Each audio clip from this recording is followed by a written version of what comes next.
Tous les matins, à l'aube, et alors que les commerces voisins sont encore fermés, la famille Zhao est déjà au travail pour préparer ses pâtisseries.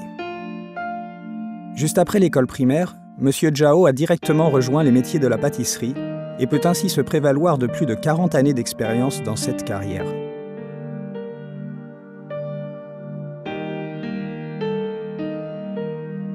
La pâtisserie traditionnelle taïwanaise porte l'héritage de 4 siècles d'histoire et est très représentative des différentes cultures locales.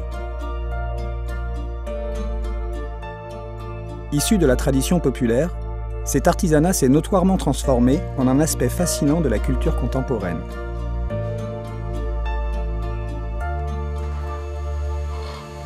Ce sont les migrants des provinces chinoises du Fujian et de Canton qui ont apporté avec eux cette tradition à Taïwan durant la dernière dynastie des Qing.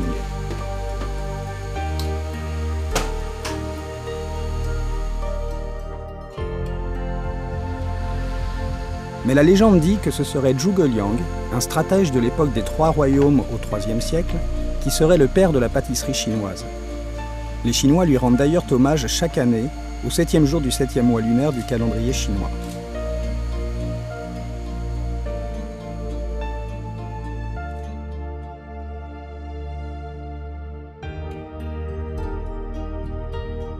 Depuis ces temps anciens, il y a toujours une pâtisserie pour marquer telle ou telle étape de la vie, ou telle fête de l'année.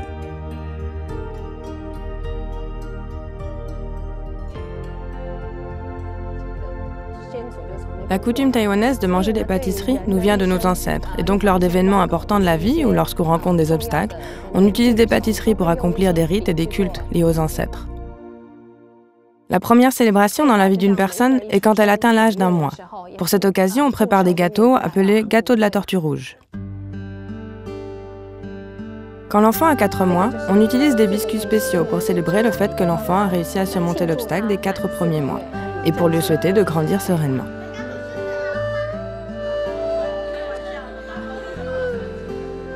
Bien sûr, ce sont les gâteaux de fiançailles qui sont les plus importants dans la vie d'une personne. Et en fait, il y a une grande différence entre les gâteaux d'antan et ceux d'aujourd'hui. D'un grand gâteau de 600 grammes, on est ensuite passé à 2 gâteaux formant une paire, qui se sont eux-mêmes transformés en une boîte de 6 plus petits gâteaux.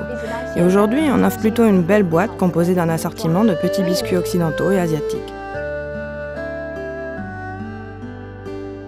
La tradition a évolué, mais la demande en gâteaux de fiançailles est restée la même, ce qui prouve l'importance de cette tradition dans la vie d'une personne.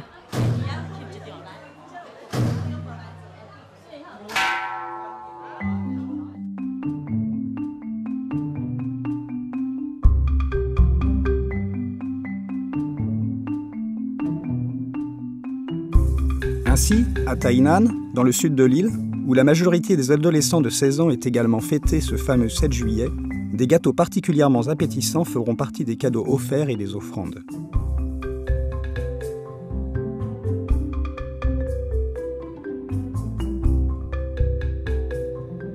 Au Nouvel An chinois, chaque famille préparera des gâteaux de riz pour le réveillon ou des fagao dans le but de souhaiter fortune et prospérité à tous les convives.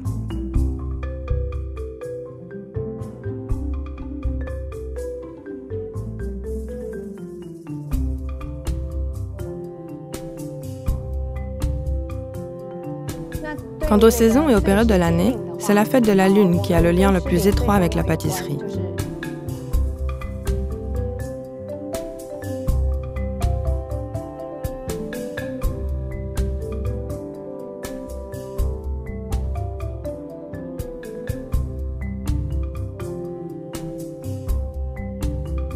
Nous nous devons de manger des gâteaux de la Lune, le jour de la fête de la Lune.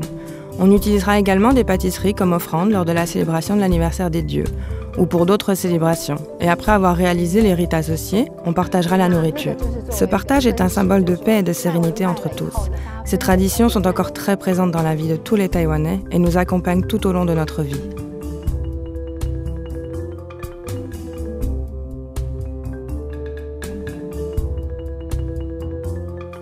Le gâteau de riz gluant, le Feng Piao Gao, est une spécialité de Taïwan.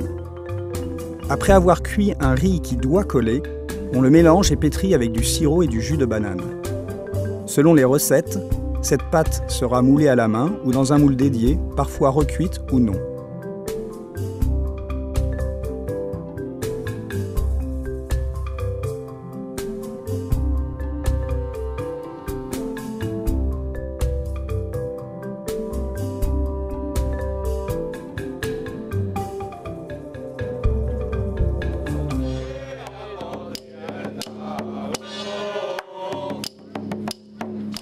Sur les îles Pescador, Penghu en chinois, on cuit également des boulettes de riz frit à toutes les célébrations.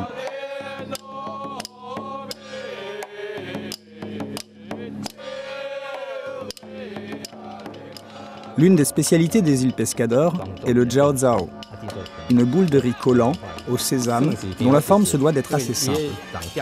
Quand un maçon termine la construction d'une maison, on lui demandera de jeter ses gâteaux sur la toiture afin de marquer la fin de son travail et de souhaiter longue vie aux nouveaux habitants.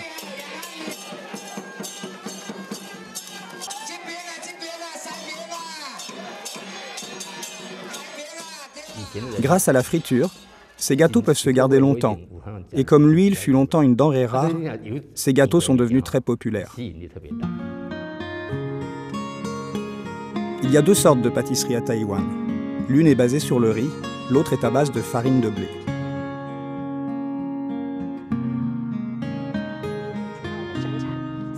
Taïwan se situe géographiquement au sud, et donc le riz fait tout naturellement partie de notre culture. La plupart des gourmandises que mangeaient nos ancêtres étaient faites à base de riz, telles que les pâtisseries de riz gluant. Ce n'est que quand notre vie est devenue plus aisée que nous avons commencé à importer de la farine. C'est pourquoi les pâtisseries à base de riz étaient les plus communes à l'époque.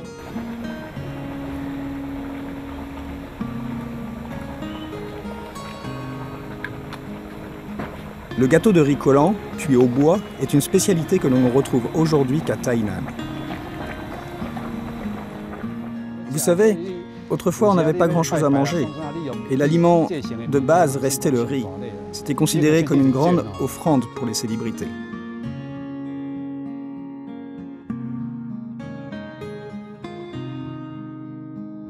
Dans le gâteau qui s'appelle Migao Jian, Jian signifie entourer quelque chose avec du bois pour le conserver. Nos ancêtres utilisaient que du sel et du sucre pour conserver les choses, car les denrées alimentaires étaient plus salées ou plus sucrées, et ça variait moins facilement. Comme il n'y avait pas de réfrigérateur pour conserver, on n'avait rien à prendre comme goûter, si ce n'était ce genre de gâteau sucré pour satisfaire notre gourmandise. Pour faire un Migao Jian, il faut prendre un moule hexagonal, fourrer du riz gluant dedans, et on va obtenir une texture mêleuse et al dente, après l'avoir pressé et mijoté à une certaine température et pendant un certain temps. L'autre gâteau, le Migao Gui, gâteau de riz gluante en forme de tortue, celui-ci, il faut le modeler en remuant la pâte petit à petit, afin d'avoir enfin finalement une forme de tortue. La texture du Migao Gui ne sera pas aussi moelleuse et al dente que celle du Migao Jian.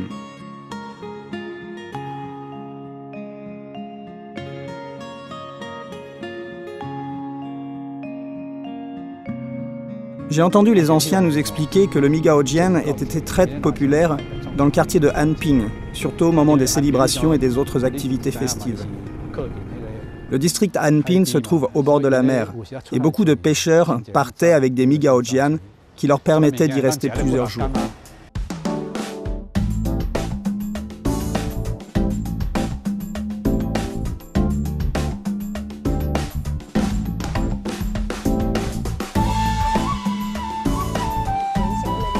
Cette habitude de manger des pâtisseries a été importée à Taïwan par nos ancêtres venus des régions du Fujian et du Guangdong.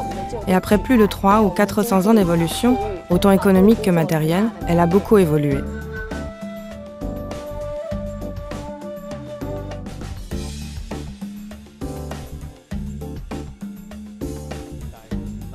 À Siluo, on cultive essentiellement du riz et des légumes. C'est un site important comme grenier à riz depuis l'occupation japonaise de l'île. Comme il y est pratique d'irriguer des terres agricoles en profitant de l'eau de la rivière Zuozhi, on développe de plus en plus des produits alimentaires à la base de riz tels que le mochi.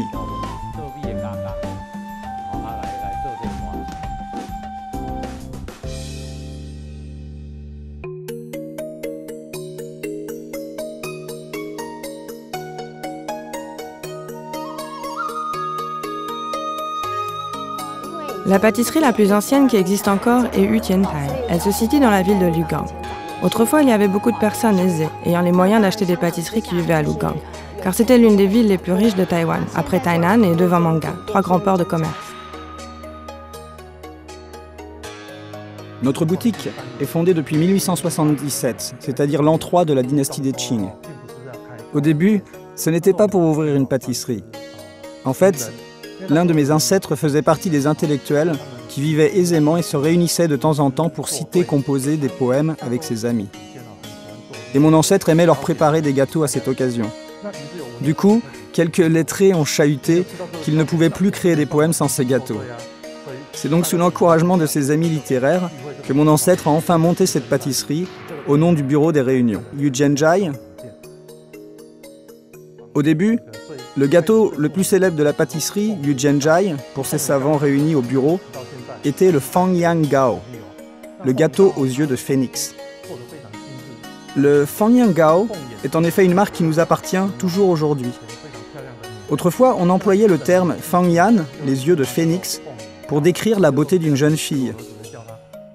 Sans doute qu'aujourd'hui, on l'appellerait directement le gâteau de la belle, alors que les poètes à l'époque étaient plus créatifs et l'ont appelé Fangyang Gao pour sa délicatesse. Sa texture était très fine, très douce et très délicate. Seuls les intellectuels qui avaient les mains méticuleuses pouvaient prendre ce gâteau sans le casser. C'est pour ça que les intellectuels à cette époque-là adoraient ce petit gâteau et étaient fiers de le prendre. Cette pâtisserie utilise un savoir-faire transmis de génération en génération. En effet, le processus de confection de Fangyang Gao, par exemple, est relativement complexe et demande beaucoup de temps. Traditionnellement, il faut placer le sucre dans une cave pendant 6 mois afin qu'il se transforme en sucre filet. Et ensuite, il faut le mélanger avec de la poudre de riz gluant. On a vraiment l'impression que les pâtisseries de Lugang sont plus soignées et plus raffinées que les autres. Quand on les goûte, on se sent aussi élégant que ces lettrés d'autrefois.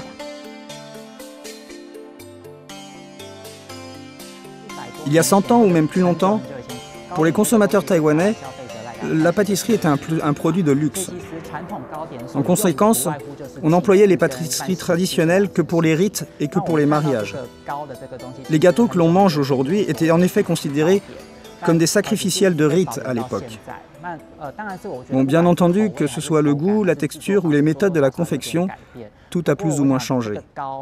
Mais je pense que le gao, le gâteau, existe toujours quelle que soit son évolution dans l'histoire de Taïwan.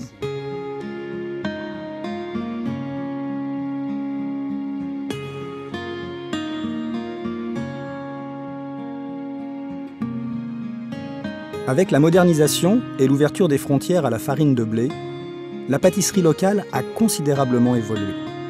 Des saveurs de la tradition du terroir aux nouveaux goûts importés par la mondialisation, les pâtissiers taïwanais ont prouvé leur sens de l'innovation entre respect de la tradition artisanale et la volonté contemporaine de consommer mieux, plus sainement, sans sucre et sans huile.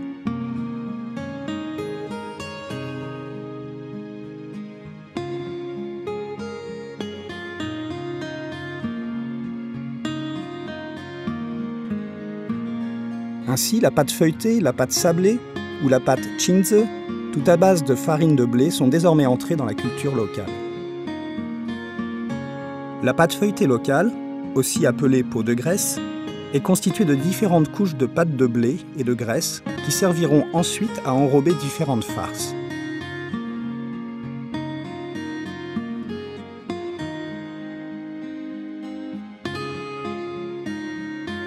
On trouvera sur le marché soit des gâteaux feuilletés à la face d'haricots verts, la fameuse galette du soleil ou le délicieux gâteau de lune.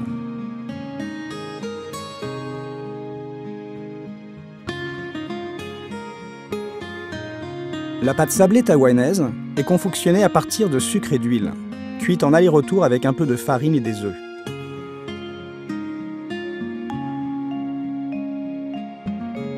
La plus populaire des pâtisseries taïwanaises reste le beignet à la banane, que l'on appelle ici Feng Li Su.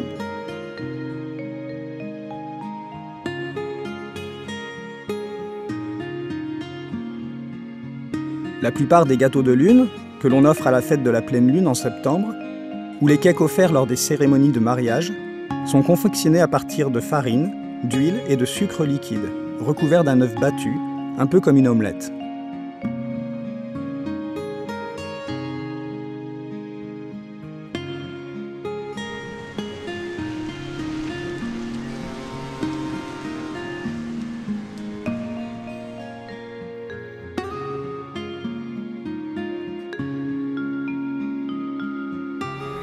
Taïwan est riche de ses différentes cultures locales, et la pâtisserie est représentative de cette diversité du nord au sud de l'île de Formose. Chaque localité est porteuse d'un héritage très spécifique.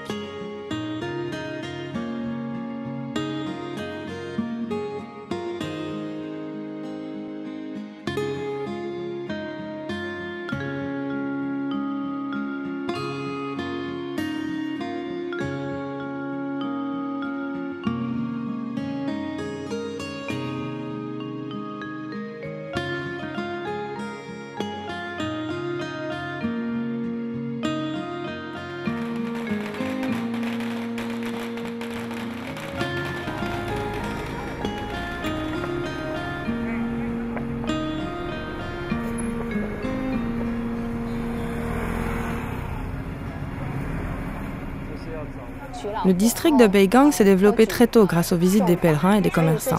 Ces visiteurs aimaient acheter des spécialités locales comme souvenirs. Et parmi ces spécialités, on trouve le Zhuangyuanbing, qui signifie littéralement le gâteau des vainqueurs. À l'origine, on préparait cette sorte de gâteau pour la fête de la Lune, mais petit à petit, on s'est mis à le déguster aussi pour célébrer des événements heureux de la vie, comme la réussite d'un examen ou une demande en mariage. Et Beigang a profité de sa notoriété pour développer le commerce de cette sorte de gâteau. C'est donc tout naturellement que les vendeurs de pâtisseries se sont multipliés dans ce quartier.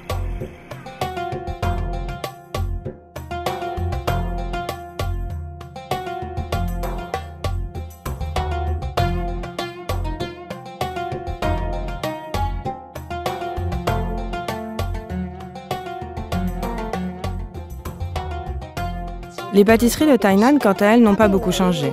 Elles ont résisté aux évolutions du temps et elles gardent encore leur goût et leur forme d'origine.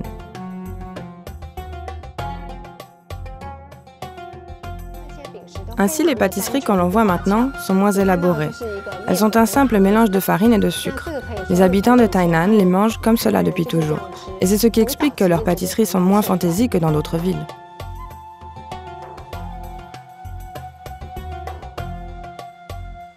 Quand bien même les boulangeries et pâtisseries de type occidental auraient tenté petit à petit de supplanter la tradition locale, les quelques pâtisseries locales qui perdurent ont gagné la fidélité de leurs clients et connaissent un succès considérable.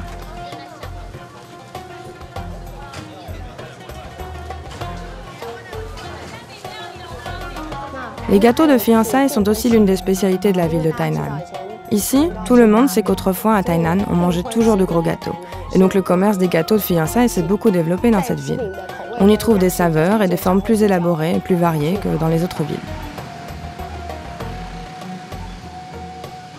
À vrai dire, aujourd'hui, la pâtisserie occidentale est de plus en plus à la mode. Et cela a un impact considérable sur notre métier. C'est vrai que le marché de la pâtisserie traditionnelle taïwanaise devient beaucoup plus petit qu'avant. Et surtout, il y a un facteur culturel qui nous touche, c'est que la demande des gâteaux de mariage ou des fiançailles devient de plus en plus rare, parce que les gens se marient de moins en moins et il y a beaucoup moins de naissances. Même s'ils choisissent la pâtisserie traditionnelle, ce ne sera que pour une petite commande. Je pense que ce phénomène inquiétant nous influence vraiment beaucoup aujourd'hui.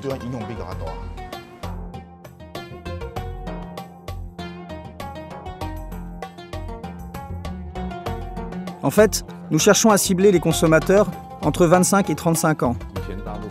Il faut savoir que les pâtisseries et les gâteaux traditionnels chinois sont très gras, très sucrés et très salés, du fait que des moyens de conservation d'autrefois. Mais comme on fait plus attention à la santé aujourd'hui, nous devons modifier la recette, utiliser moins d'huile, moins de sucre, moins de sel, et surtout aucun conservateur alimentaire. Tout doit être naturel, puisque les consommateurs ont changé d'habitude de manger, et nous devons bien entendu suivre cette tendance pour les satisfaire.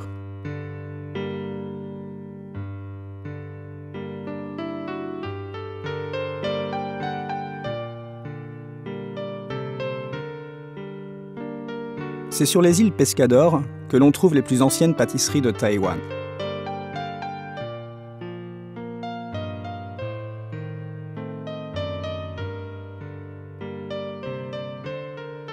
Au début, nous faisions des gâteaux pour les fêtes, des biscuits et plein d'autres petites choses. En ce qui concerne le xiangbing, un biscuit salé, ce sont aussi nos ancêtres de la première génération qui l'ont inventé. Comme tous les gâteaux étaient plus ou moins sucrés à ce moment-là, ils ont délibérément développé ce biscuit salé. Penghu, vous savez, est un endroit relativement froid. Les goûts salés, sucrés et même un peu épicés se mêlent tellement bien dans ce biscuit. Sa texture est à la fois friable et croquante. La couleur, l'arôme et la saveur se réunissent tous sur une petite tranche de biscuit très particulier. Parmi les souvenirs de l'archipel de Penghu, nom chinois pour les pescadors, c'est le gâteau à la cassonade qui est le plus populaire, juste devant la quiche locale. À l'époque de l'occupation japonaise, un pâtissier qui était venu de Ryukyu a ouvert à Penghu une pâtisserie dont la principale marchandise était la cassonade. Il vendait des gâteaux de style de Ryukyu à la base de la cassonade et de la farine. Il y avait un habitant de Makong, M. Chen Ke-chang, qui travaillait pour lui. Le patron de Ryukyu appréciait beaucoup sa diligence et l'instruisait de temps en temps sur la confection des pâtisseries. Après la capitalisation du Japon, Chen Ke-chang a amélioré la recette des collations laissées par son patron pour trouver un goût beaucoup plus préférable et beaucoup plus acceptable pour la plupart des gens. Et voici le Rei Tang Gao, le gâteau à la cassonade.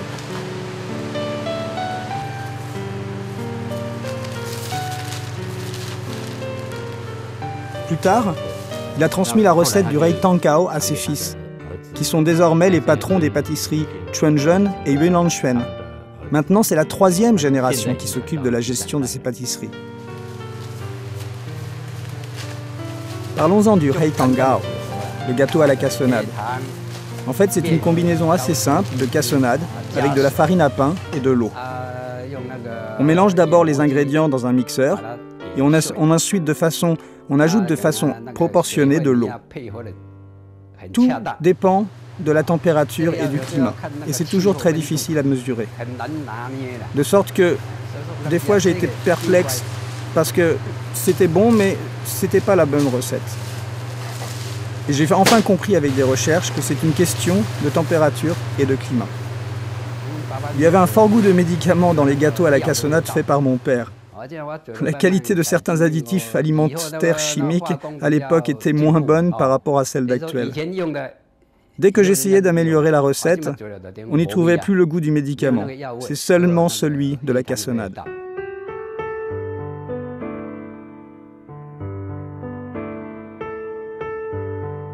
À Taïwan, l'une des pâtisseries incontournables est le Ludutu, ou Ludupeng, un dessert surprenant fourré aux haricots verts. Chaque village propose une recette différente.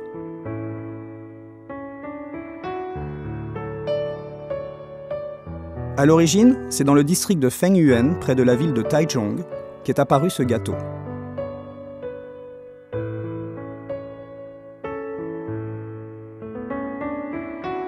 Mon grand-père a fondé cette pâtisserie en 1900, à peu près l'histoire du Ludupeng. Autrefois, c'est pas comme avec le four électrique, aujourd'hui qui est facile à utiliser pour bien contrôler la température. On se servait du four avec des charbons et on devait surveiller tout le temps le feu et la température. Il fallait de temps en temps tourner la pâtisserie pour éviter de la carboniser. Une fois, mon grand-père a failli brûler une pâtisserie. Du coup, il avait eu l'idée de griller la pâtisserie d'un seul côté en espérant avoir une meilleure présentation et surtout sans la brûler. Après quelques essais, il a enfin réussi. Voilà une pâtisserie bombée, toute blanche, toute ronde, qui attend mignonnement dans le four. À cette époque, même si c'était un essai, on l'avait mis directement dans la boutique à vendre au lieu de la manger nous-mêmes. Quelques clients voulaient savoir ce que c'était. Ma grand-mère s'occupait de la boutique et leur a répondu « C'est rond et gonflé avec la farce de purée des haricots verts. »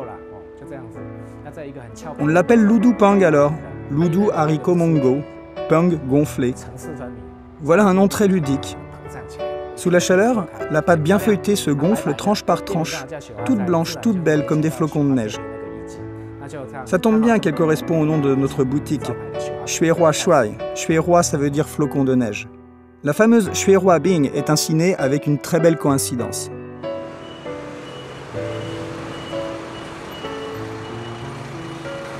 Un peu plus au nord, à Miaoli, on surnomme ce gâteau le cake du nombril.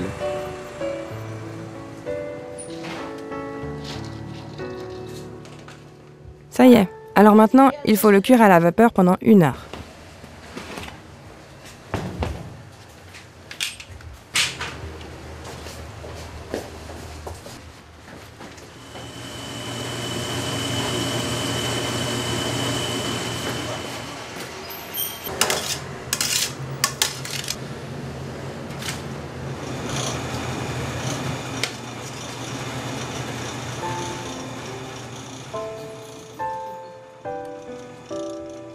Mais pour mieux le vendre comme souvenir local, la municipalité a décidé d'en changer le nom et de l'appeler le cake du coin, plus vendeur assurément. La recette et sa forme différente lui confèrent une saveur particulièrement très différente du lo dupeng de Taichung. Ça, c'est le zhujiangbing. C'est une spécialité qui n'existe que chez nous à Miaoli. Les autres pâtisseries de cette sorte, on les appelle gaopibing. On les trouve plutôt dans les villages Hakka de Hsinchu ou Zhunan.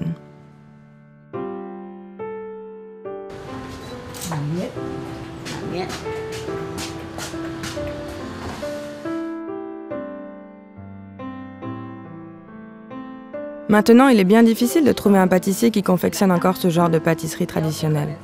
Il ne reste probablement que nous qui le faisons encore, car les pâtissiers des générations précédentes sont presque tous morts. Autrefois, il y avait une sage-femme qui aidait pour l'accouchement. Il fallait que la sage-femme attache d'abord le cordon ombilical, puis le coupe. Si la sage-femme ne le coupait pas assez profondément, le nombril se bombait un peu en grandissant. Eh bien, cette pâtisserie qui a la forme de celle d'un nombril, on l'appelle la pâtisserie du nombril. Avant, on l'appelait aussi ludongpeng, parce que le mot peng a le même son que le mot bombé dans le dialecte du Minnan. Alors pour distinguer ces deux pâtisseries, on l'a renommée la pâtisserie de nombril, en raison de la forme du nombril bombé.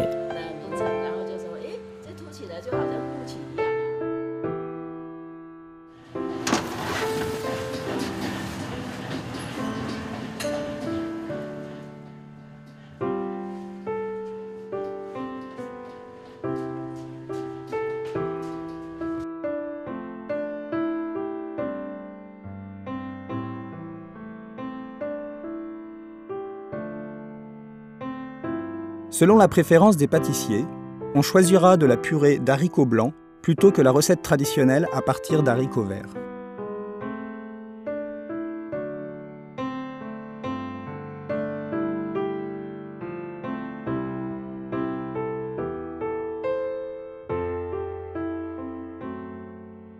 À l'époque, on fabriquait des ludongpeng qui étaient de plus grosse taille. Mais mon père a constaté que beaucoup de gens, et surtout les enfants, en laissaient la moitié pour le lendemain, puisqu'ils n'arrivaient pas à le finir tout de suite. Il s'inquiétait qu'il y ait un problème d'hygiène, qui pourrait être provoqué par des mouches, puisqu'il n'y avait pas autant de réfrigérateurs qu'aujourd'hui. Il a donc essayé de réduire le format de la pâtisserie, et on a bien réussi à développer ces petits gâteaux de lune.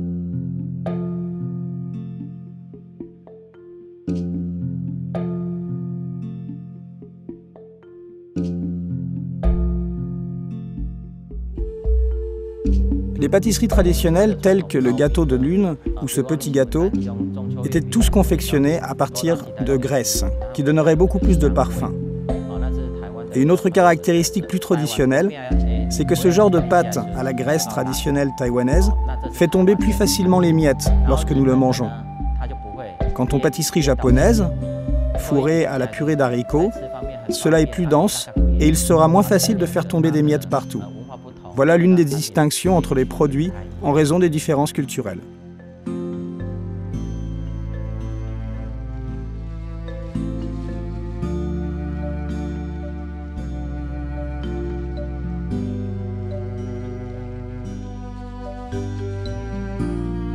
En dehors de toute considération gustative, l'apparence du gâteau prend une importance très particulière dans la culture artisanale. Et rien de tel que ces formes qui démontrent la tradition ancestrale, la noblesse distinguée de la pâtisserie taïwanaise et cette caractéristique tellement taïwanaise du bon vivant.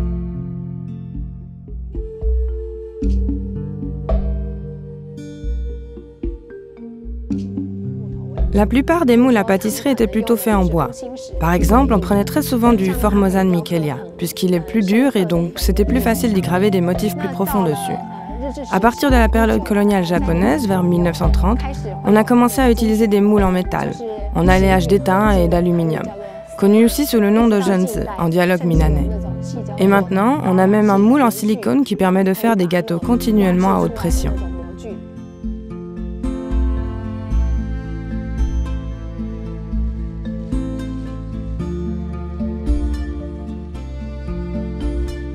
Les motifs sculptés sur les gâteaux ont toujours un sens particulier. Ainsi, cette tortue sur le Rongguigao, qui symbolise la longévité lors des cérémonies religieuses. La pomme grenade promet aussi une nombreuse descendance, quand la citrouille invite à la prospérité. Pour les célébrations de fiançailles et de mariage, le dragon ou le phénix promettent un avenir heureux et chanceux.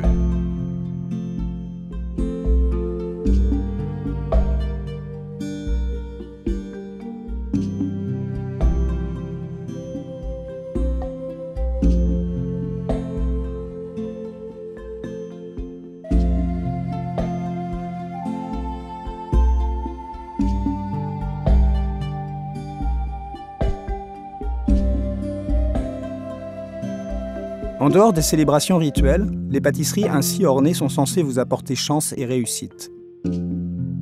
Ce type de motif, par exemple, symbolisant un chevalier rentrant fier de chez lui, accompagné de ses serviteurs, portera chance à un étudiant pour la réussite de ses examens.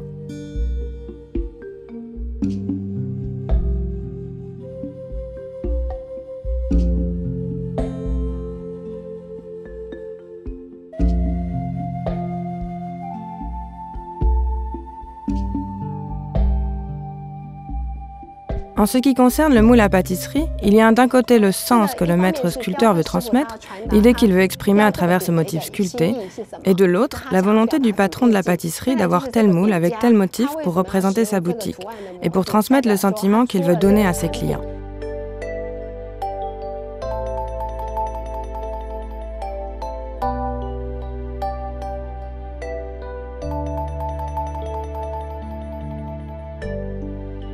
Ainsi, c'est depuis plusieurs siècles que la pâtisserie traditionnelle taïwanaise a pu marquer l'histoire et la tradition de Formose.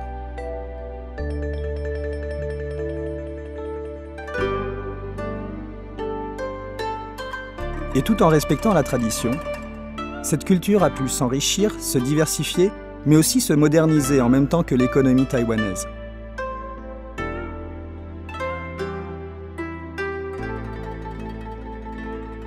Ainsi, tous les nouveaux moyens de commercialisation sont utilisés, comme la vente en ligne.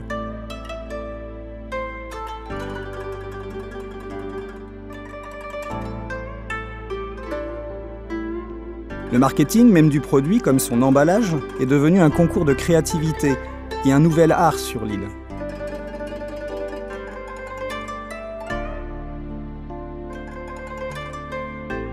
Les consommateurs modernes sont attirés par cette recherche particulièrement créative, tout en laissant s'inscrire la tradition artisanale dans une culture gastronomique extrêmement raffinée.